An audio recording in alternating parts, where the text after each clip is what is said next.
Mon ami Philippe Guillemant, qui est ingénieur physicien au CNRS, nous pensons que le réel se présente de manière pixelisée, c'est-à-dire de manière numérique. On va même plus loin, on pense que c'est un hologramme et que finalement, les conceptions disant que c'est un univers onirique dans lequel on se trouve n'est peut-être pas si faux que cela. Alors bien sûr, ça va changer complètement notre conséquence, notre rapport à l'existence, par exemple.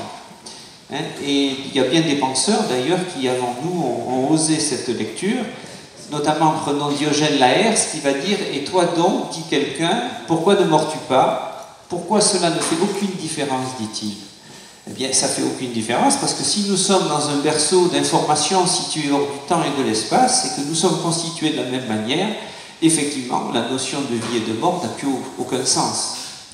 Alors, des penseurs, bien sûr, comme Spinoza, ont repris cette idée. L'esprit humain ne peut pas être absolument détruit en même temps que le corps, mais il en reste quelque chose qui est éternel. C'est ce quelque chose qui nous intéresse. Il rajoute « Nous sentons, nous expérimentons que nous sommes éternels », ça c'est sa grande phrase dans l'éthique 5, proposition 23, en précisant « Cette partie éternelle est une essence du corps ». Une essence du corps qui existe nécessairement en Deus sive natura, c'est-à-dire dans la nature. Spinoza n'était pas religieux à proprement parler. Alors, en première partie, je vais très rapidement rappeler la fonction du mythe, puis on essayera de deviner comment on peut faire pour trouver cet impensable réel sous les apparences, et Philippe va donner son point de vue de chercheur en physique.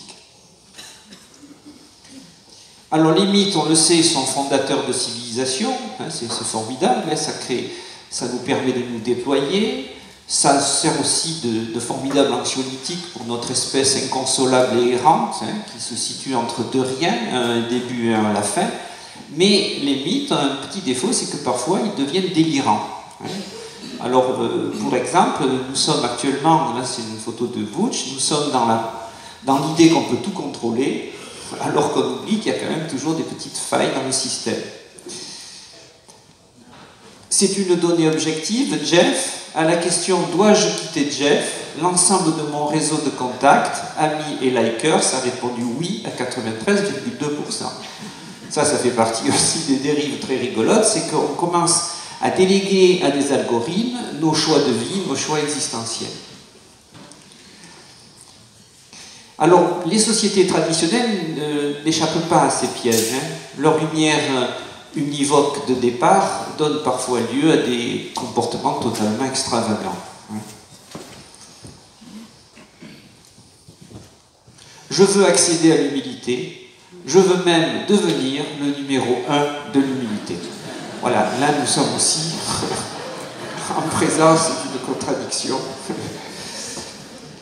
Alors, est-ce que ces deux mondes peuvent se réunir? Est-ce qu'il y a un point d'équilibre entre ces deux tensions, c'est-à-dire la tension, on va dire très sommairement, la vision de l'Occident et son approche, on va dire, quantitative et matérialiste et scientifique, et la vision plus métaphysique de l'Orient?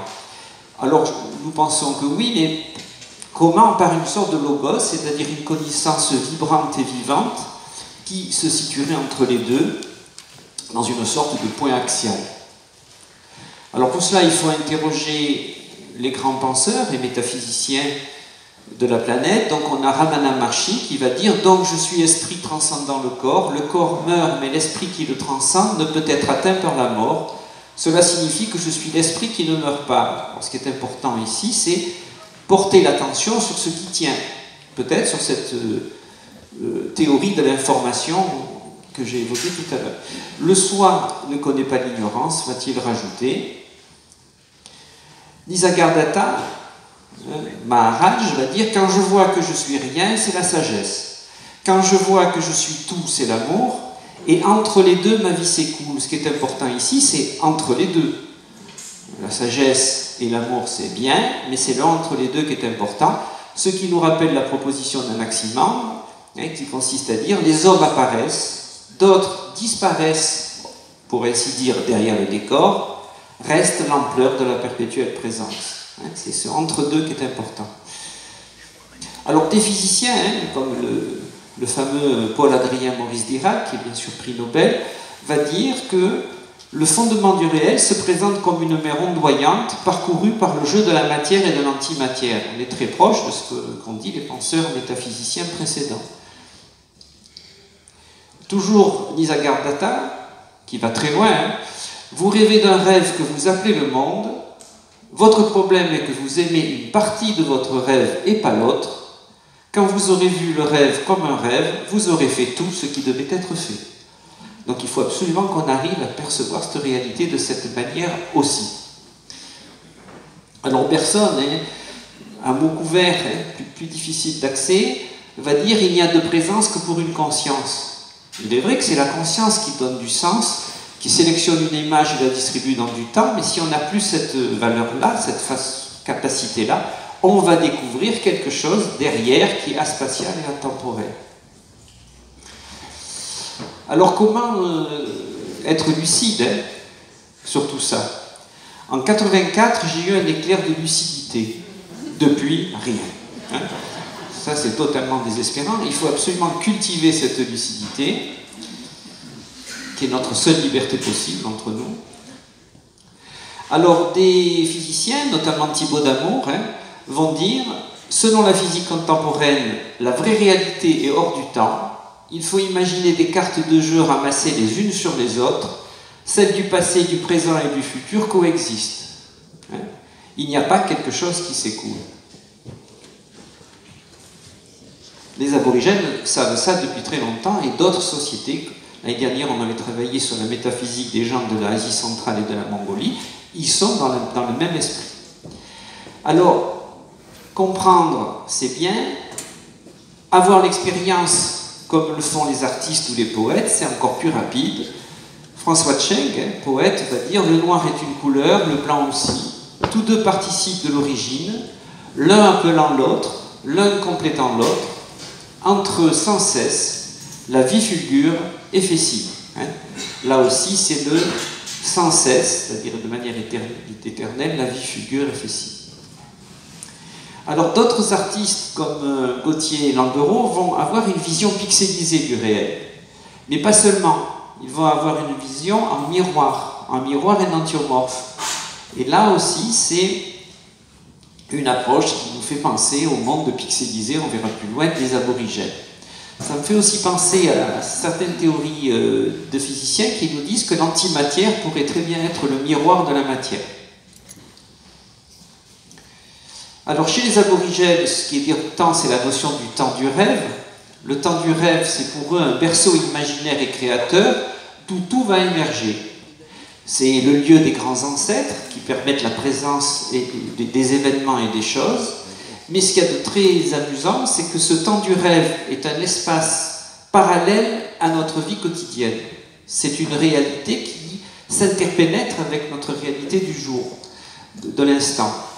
Alors pour exemple, si on prend notre incroyable condition soumise à la finitude, on va émerger du temps du rêve, qu'il faut aussi assimiler à la mer de Dirac qu'on a vu tout à l'heure, ou à la dimension non locale des physiciens.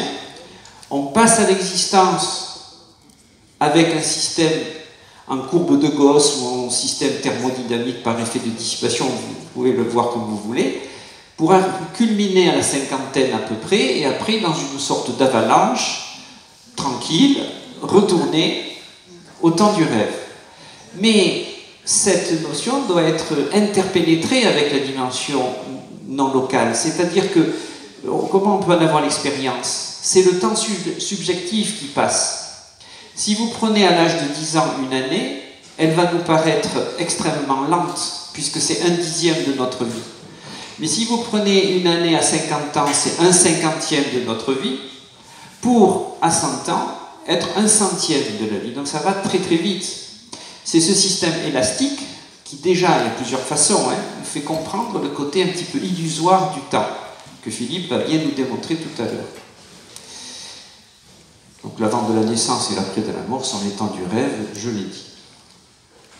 Alors, comment ça peut marcher? Alors, de manière très générale, comme nous sommes interdépendants avec tout ce qui existe et que tout ce qui existe est composé d'une partie, on va dire, macroscopique, soumis au temps et à l'espace, et une partie quantique qui échappe à ça, il suffit simplement de porter notre attention sur cette partie en nous qui justement est prioritaire et qui est quantique.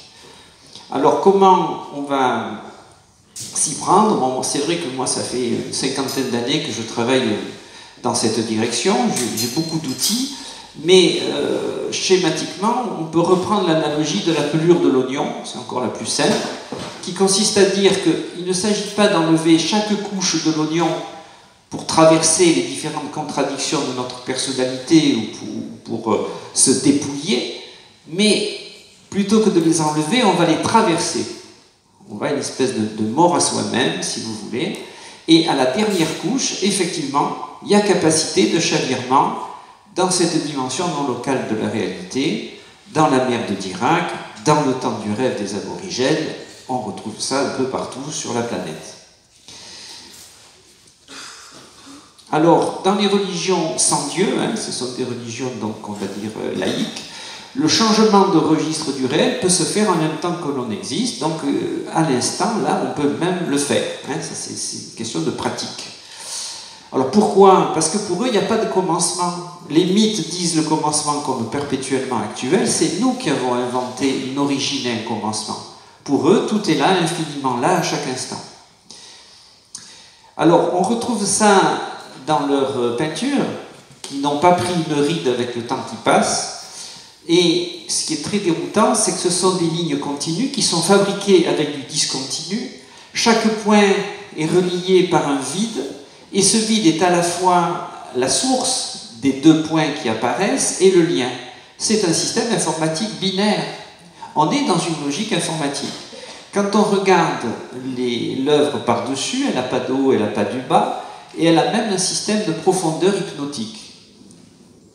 Alors c'est Barbara Grodewski qui a travaillé cet axe-là, qui a eu d'ailleurs des fonds et qui continue son formidable travail, qui est directeur de recherche au CNRS, et qui va parler de cartes cognitives des aborigènes. Elle va jusqu'à dire que nous avons redécouvert l'informatique que nous connaissions déjà dans la configuration mentale. Alors le mieux, avant de disserter, c'est que je vous la fasse écouter pendant, on va dire, 2 minutes, si les calculs sont justes. Convaincu que justement, il faut parler de ça, de cette représentation du monde qui a fait que les aborigènes, enfin la génération des parents et des grands-parents de ces gamins-là, nous ont dit quelque chose dans les années 70 en se mettant à peindre l'acrylique sur les toiles, c'est qu'en s'inspirant de leur rapport à la Terre et de toute cette philosophie qu'ils avaient, des rites qu'ils avaient, qu'ils ont fabriqué quelque chose qui est venu circuler dans le marché de l'art le plus contemporain. Ça n'a pas du tout été catalogué comme de l'art primitif. Ça s'est mis à circuler. Voilà. Et ça reposait sur ce qu'on a vu dans ces 10 minutes-là.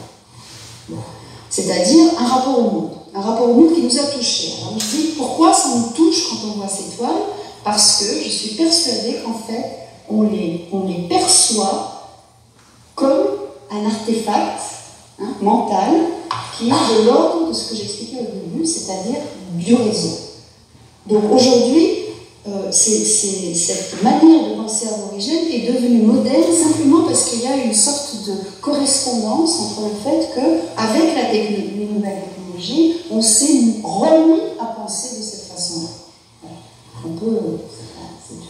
C'est une idée que je défends depuis des années, on peut ne pas être d'accord, mais moi On s'est remis à penser de cette façon-là. Les œuvres sont prodigieusement contemporaines alors qu'elles ont près de 50 000 ans. Et ce n'est sûrement pas par l'apprentissage des mots et des phrases que la transmission, qui est quasiment orale, a pu se faire, mais c'est bien parce qu'il y a une prédisposition mentale particulière avec un système d'arborescence et de mise en réseau. Les peintures sont en fait des représentations en 3D. Aucune ligne ne se recoupe. Vous voyez ici, là, ça ne se recoupe pas. Chaque point est une essence, un monde en lui-même, donc, et l'information, puisqu'elle se regarde par-dessus avec une profondeur qui peut être très, très infinie, quelque part, ressemble à un système holographique. Alors les liaisons, comme sur Internet, s'effectuent par des espaces communs qui appartiennent à tout le monde et à personne. Alors pour les cartes géographiques, parce que ça reste des cartes géographiques, c'est marrant de voir qu'elles sont sans échelle. Pourquoi? Parce que pour l'aborigène, il n'y a pas de temps, il n'y a pas d'espace. Si on demande à un aborigène combien de temps il faut pour aller d'un point à un autre, la question va l'étonner, il va dire 2 campements pour que je puisse me désaltérer. Son rapport au monde est extrêmement vertical. Donc, pourquoi elles sont hypnotiques? Parce qu'effectivement, on est fabriqué comme ça, nous aussi, et on découvre l'informatique maintenant, mais c'était déjà là, dans notre structure psychique. Ça a été dit hier par certains orateurs. Et la représentation du monde, par contre, est perpétuellement pixelisée et numérisée pour eux. Alors, pareil pour la notion de temps, comme sur la toile, la notion de temps et d'espace est abolie. La représentation du monde est atemporelle et aspatiale, de la même manière que nous, on peut faire une partie d'échecs avec quelqu'un qui se trouve au Japon, et on transcende le temps, l'espace et les distances. Alors comment faire pour accéder à cette réalité sous-jacente qui est notre condition de liberté? Alors quels gestes de conscience pouvons-nous cultiver pour percevoir que ce rocher, qui paraît matériel, est en fait aussi une réalité intangible, pixelisée? Alors, des artistes, par une voie très courte, Vasarely, il a été nommé hier aussi, font ce travail depuis très longtemps. Ils essayent de lire le réel à travers cette manière de voir. Mais ce qui est marrant, c'est que ça résonne pas mal avec des peintures aborigènes. Par exemple, ici, vous avez 4 personnages, et même 6 d'ailleurs, assis autour d'un espace de parole, mais ce n'est qu'un ensemble d'énergies vibrantes. Les peintures aborigènes sont chargées d'énergie et sont vibratoires. Le vide a autant d'importance que le plein.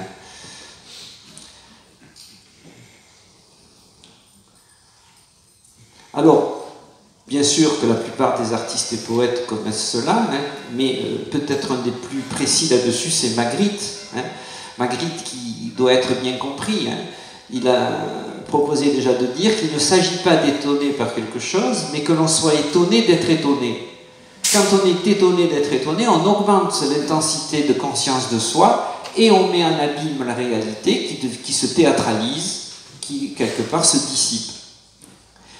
Alors c'est sa célèbre pipe qui a ouvert la porte avec cette histoire. Ce que l'on voit sur un objet, c'est un autre objet caché, d'accord, mais quel est cet objet caché? C'est tout un monde de l'information. Donc la véritable conversion ne consisterait-elle pas à apprendre à dénommer le réel et à le dématérialiser? Ce que bien sûr lui il faisait presque de manière native, c'est-à-dire de naissance. Et à la fin, bien sûr, il faut qu'on arrive à se dénommer nous-mêmes, se dématérialiser pour justement être en prise avec cette sorte de théorisation de l'information. Voilà. Alors, c'est bien sûr, ça met en abîme nos croyances, nos valeurs sur les choses. Il va dire, le mot Dieu n'a pas de sens pour moi, mais je le restitue au mystère, pas au néant. Ça change un peu nos repères. La proposition peut-être la plus dérangeante et la plus intéressante de Magritte, c'est de dire, on a trop souvent l'habitude de ramener par un jeu de la pensée l'étrange au familier. Moi, je m'efforce de restituer le familier à l'étrange. Si vous regardez cette peinture qui, somme toute, peut paraître banale, au bout d'un moment, vous êtes saisi par quelque chose d'étonnant, c'est que ce qui est, c'est l'absolu. Il y a un côté hypnotique là aussi qui peut nous prendre. Voilà, je vais laisser la parole à Philippe qui va donner notre point de vue. Bonjour.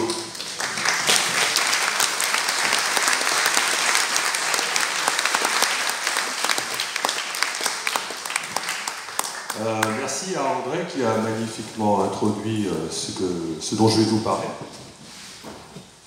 Ouais, je vais prendre ça, c'est grand mieux. Et donc, il vous a introduit à l'idée que notre réalité était une illusion, que la différence entre rêve et réalité, finalement, elle n'est pas aussi évidente que ça. C'est cette idée qu'on retrouve dans l'allégorie de la caverne de Platon. Donc, ce n'est pas uniquement des indigènes, ça ne nous vient pas de... Les philosophes idéalistes pensaient comme ça aussi il y a quelques siècles. Donc la question c'est, est-ce que c'est bien sérieux tout ça? Est-ce que la physique, je ressens un souffle, mais bon, Est-ce que la physique nous dit des choses intéressantes à ce niveau-là? Alors tout à fait. Déjà au niveau qualitatif, la physique nous apprend que l'espace, qu'on pense exister extérieurement à nous, est non local, qu'il est déformable, qu'il est troué, qu'il est en vibration et qu'il serait même pixelisé. C'est-à-dire, autant dire, c'est absolument pas de l'espace, c'est presque l'écran d'ordinateur, c'est une projection. Je vais parler par exemple de la non-localité, vous connaissez, donc vous avez dû entendre parler de ce terme-là, c'est la possibilité pour un objet d'être partout à la fois. Alors qu'est-ce que ça veut dire? Ou alors d'avoir une partie de lui-même qui se trouve aux confins de l'univers et ces deux objets restent corrélés comme s'ils étaient au même endroit. Donc y a-t-il encore bien un espace? Espace troué, bien sûr, ça fait référence au trou noir. Espace en vibration, ça fait référence aux ondes gravitationnelles, dont on ne dit pas suffisamment qu'il s'agit de vibrations de l'espace, et plus exactement de vibrations de l'espace-temps hors du temps. Donc il faut se faire à l'idée que notre réalité pourrait réellement être une projection d'informations vers la conscience, c'est-à-dire un univers d'informations. Et d'un point de vue quantitatif, la physique nous confirme cette réalité. C'est-à-dire qu'au travers de trois principes qui sont liés pour l'un à la matière, pour l'autre à l'espace et pour l'autre à l'énergie, la physique nous confirme que l'information, c'est quelque chose de physique. Vous avez le principe d'incertitude d'Heisenberg avec la gravité quantique, le principe holographique, et le principe de Landau. Je ne vais pas rentrer dans le détail de chaque principe, mais tout cela nous amène à conclure que la matière, l'espace et l'énergie, c'est de l'information, que l'information est quelque chose de physique, et que la densité d'information est par conséquent finie. Elle est complètement finie partout. C'est-à-dire que la précision de l'univers, si vous préférez, est limitée. Donc ça, c'est un point très important à retenir. Et le deuxième point très important à comprendre, c'est ce qu'on appelle vulgairement le temps n'existe pas.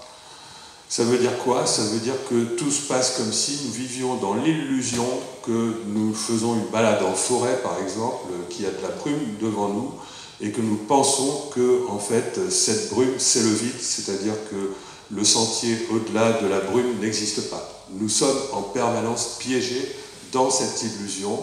La physique a beau nous dire depuis un siècle, de manière renforcée depuis quelques décennies, que derrière la brume, ça continue. Nous continuons de penser que notre futur se construit dans notre présent, ce qui est l'erreur fondamentale qui nous empêche d'évoluer en conscience.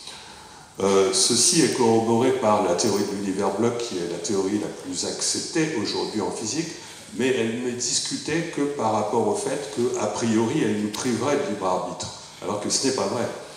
Je vais commencer par la justifier en disant que ça provient des désaccords sur la chronologie, dès qu'on se retrouve dans des repères qui se déplacent les uns par rapport aux autres.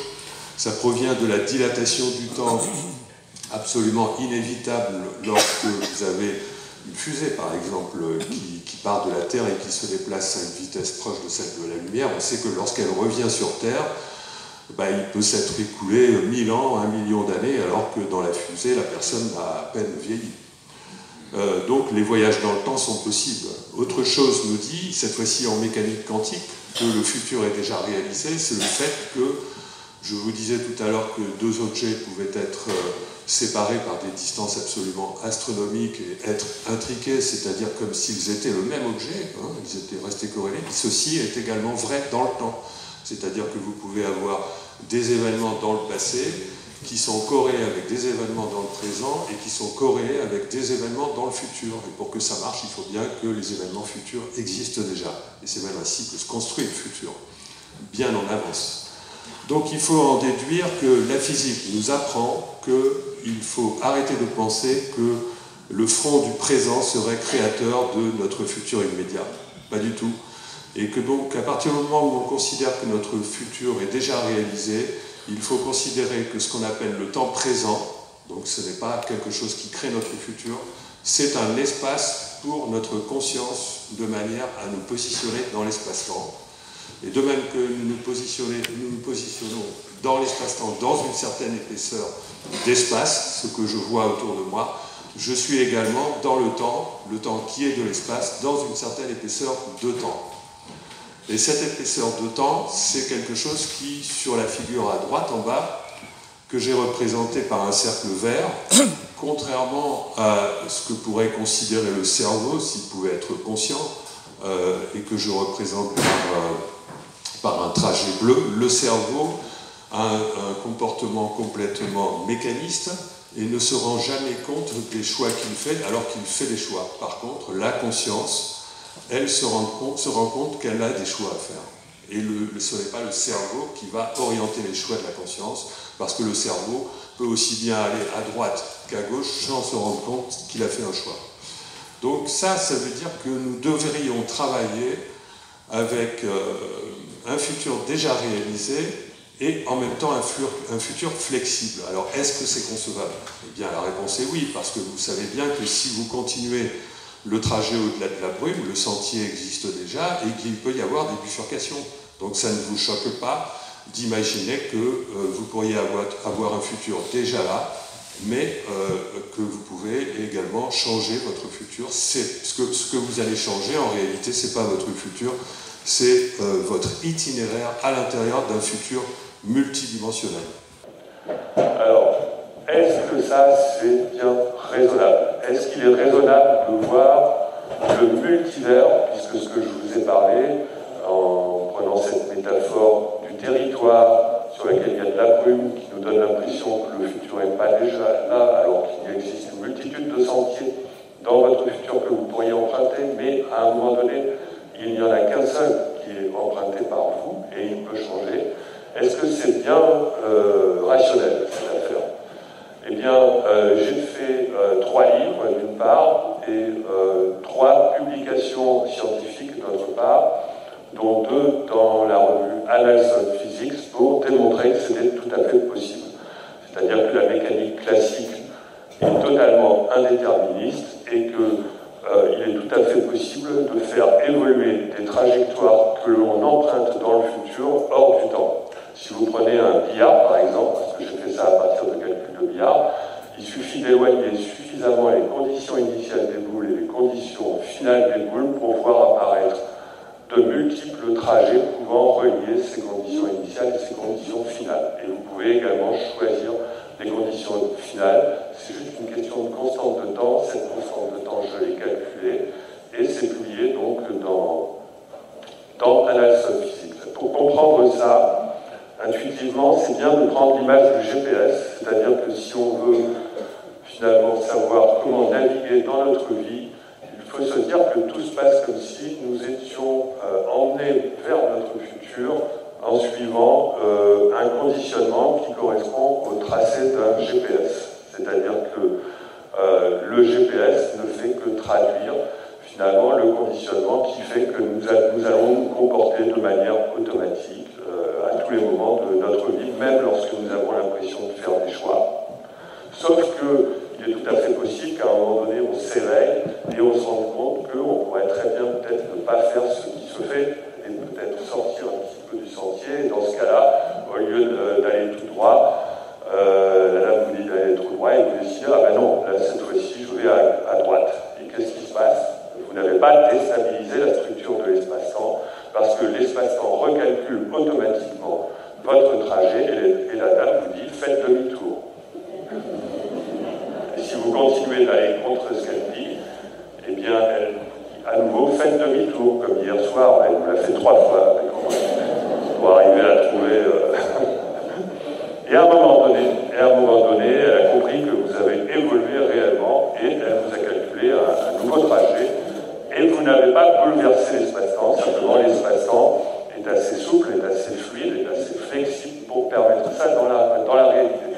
C'est-à-dire que le futur déjà réalisé, ce qui est le plus rationnel en physique, est parfaitement compatible avec le libre arbitre. Et je vais vous donner un exemple. Alors, pardon de vous donner un exemple, je vais juste vous dire que l'on peut comprendre cette réalité d'un futur flexible de manière différente en considérant que tout se passe comme si nous étions mus à l'intérieur d'un tunnel invisible qui oriente nos pas tout le reste de notre vie, eh bien ce tunnel flotte littéralement sur un océan, l'océan dont parlait André tout à l'heure, donc qui est parfaitement bien identifié aujourd'hui. C'est un océan de gravité quantique que l'on peut également considérer comme un océan d'information quantique et qui doit être dimensionné à l'aide de 6 dimensions supplémentaires. Et personnellement, j'attribue cet océan d'information quantique à l'influence de la conscience. Alors concrètement, comment ça fonctionne? Je vais vous passer un petit film là, qui est en 3 parties. Vous voyez que au milieu, il y a une zone chaotique. Ça, c'est vous êtes en vacances. Et au départ, vous êtes à votre travail. Et ensuite, vous revenez à votre travail. Et vous allez voir des changements dans vos lignes de vie. Évidemment, il ne va pas y avoir beaucoup de changements lorsque vous travaillez, mais les changements risquent d'être suffisamment importants pour qu'un jour ou l'autre, vous changiez carrément complètement de vie. Donc, tu peux démarrer, André. Voilà, vous êtes au travail. Vous partez en vacances et vous faites des rencontres qui vous amènent à vous considérer différemment, de nouvelles perspectives, mais finalement, c'est raté.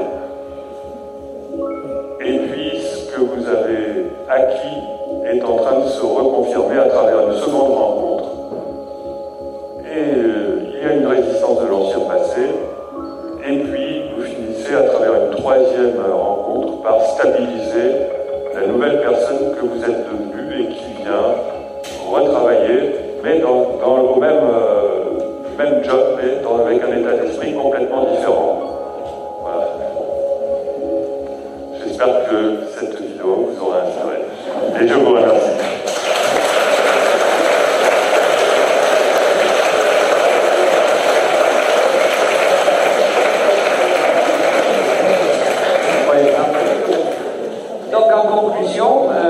Donc merci Philippe pour ces précisions en miroir avec ce que je vous ai dit. Est-ce qu'il existe une transition possible entre le savoir archaïque et traditionnel, on va dire naturel, et un savoir scientifique? Bon, je pense que tout à fait, c'est tout à fait dans l'air du temps d'ailleurs. Alors comment? Peut-être par l'observation rigoureuse de la nature, ça a été dit par Vincent Coquillot hier, et conjugué avec l'exercice de la pensée. Et alors on peut quoi faire? Alors on peut transformer la réalité de la même manière que l'on peut transformer les éléments d'un rêve lucide de la nuit. Alors là, il faut que je m'adresse à ceux qui connaissent ce phénomène étonnant, c'est qu'on se réveille la nuit, on s'aperçoit qu'on est en train de rêver, mais on peut modifier les éléments du rêve. Si dans la journée on arrive à la même chose, c'est qu'on réalise que ça c'est un rêve, bien sûr on ne changera pas le rêve, que ce soit la nuit ou le jour, mais on peut modifier des choses, changer de trajectoire, même si la condition finale est respectée, ce que vient de nous dire Philippe. Alors, en conclusion, on peut dire que la sagesse orientale, on va dire traditionnelle, regarde à l'intérieur et nous peut-être un peu plus à l'extérieur, mais si on regarde à l'intérieur comme on regarde à l'extérieur, on fait de l'intérieur un extérieur. Ce qui peut rappeler, pour faire plus simple, la proposition de Spinoza, qui n'est pas tout à fait exactement ça, mais qui va dire « Par réalité et perfection, j'entends une seule et même chose ». Merci pour votre attention.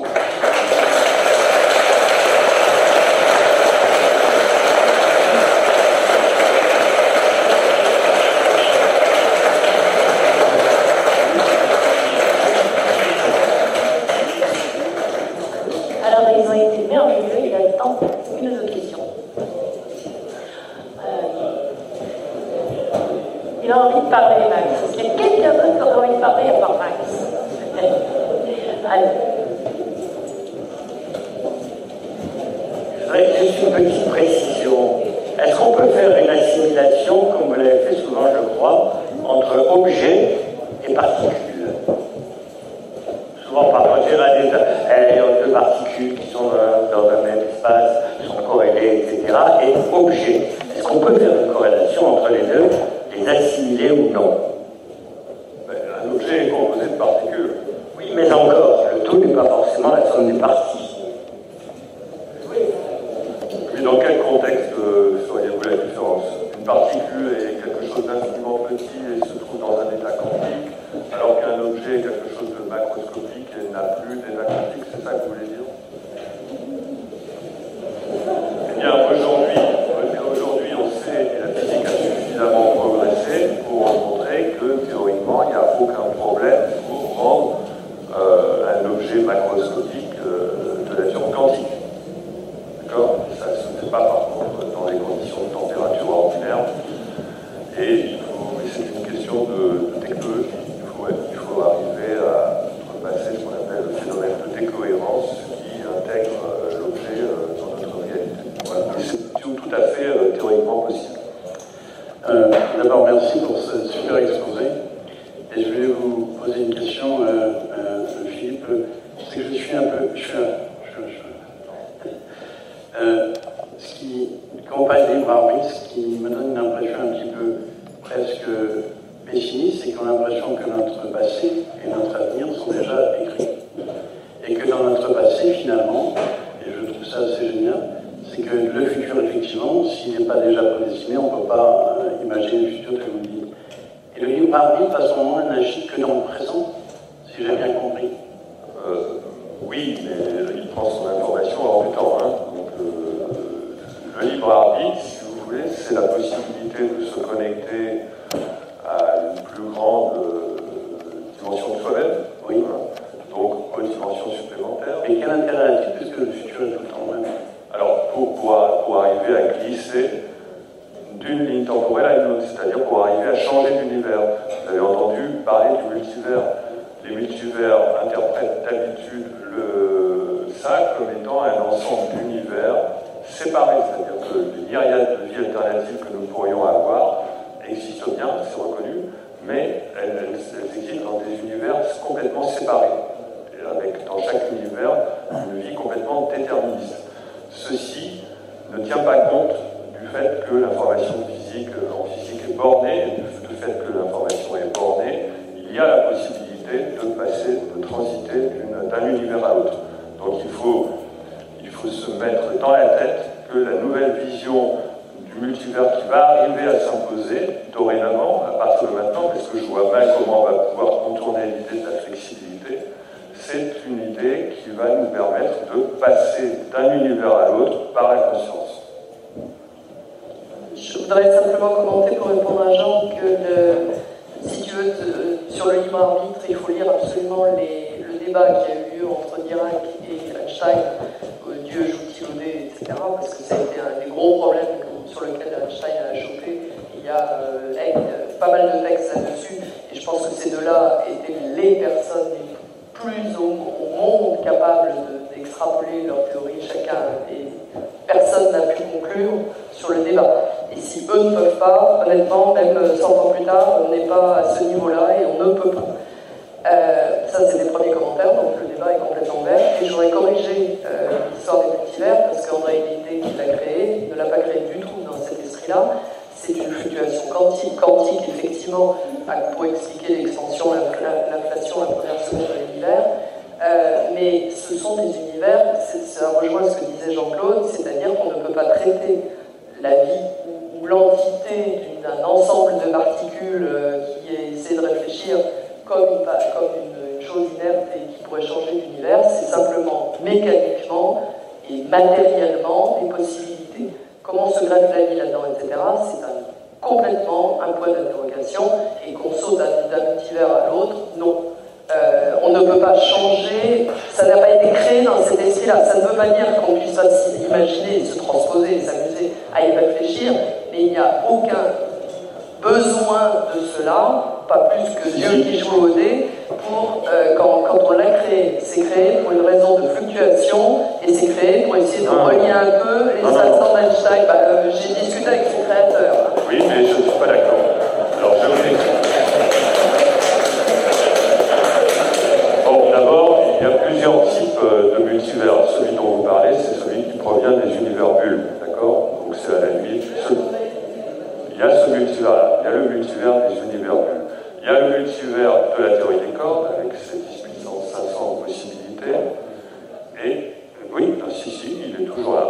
Et il y a le multivers quantique, qui est le multivers auquel je me référence